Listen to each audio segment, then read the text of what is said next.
Good day, can you introduce yourself? My name is Ruaida Hussein.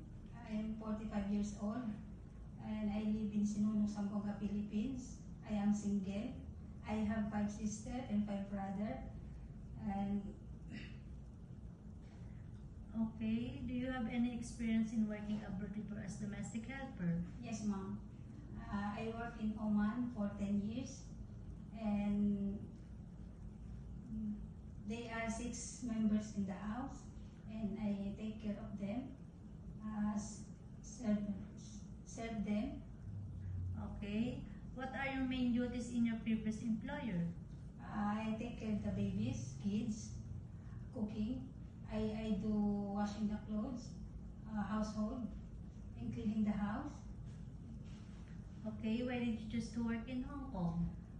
Because Hong Kong is a high salary and I want to save money, earn money to help my family.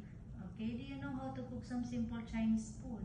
Yes, like I cook steamed fish and chicken, steamed chicken and also fried vegetable. Okay, are you willing to take care of a newborn baby? Yes, ma'am. How about an elder person? Yes. What if the baby has a fever? What will you do? I do check the temperature of the baby and tell my employer. Yes, and I will follow what my employer instruction. Okay. What can you teach to your employer's children? Oh, I teach them good manners, all right, and I can teach them how to speak English also and write, and reading, and I can teach them how to sing also a nursery song. Okay. Can you sing a nursery song? Can you give me an example? Yes, ma'am.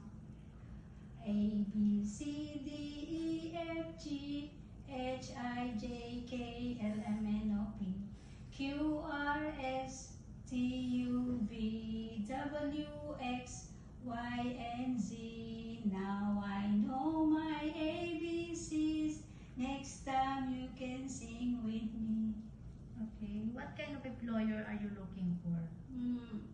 Good attitude, and they are nice and treat me as a family in the house, inside the house, I mean, so, and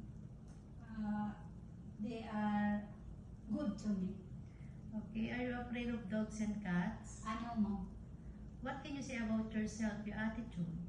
I'm honest, hardworking, and I do what my duty inside the house. Okay. Can you give me a short message to your future employers so that they will hire you?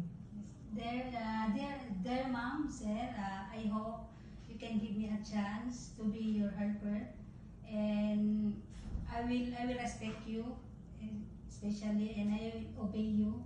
I am be honest, and I will promise you to do my duty, and I will promise you I will finish my 2 years contract with you, and see you in Hong Kong, and have a nice day, mom, sir.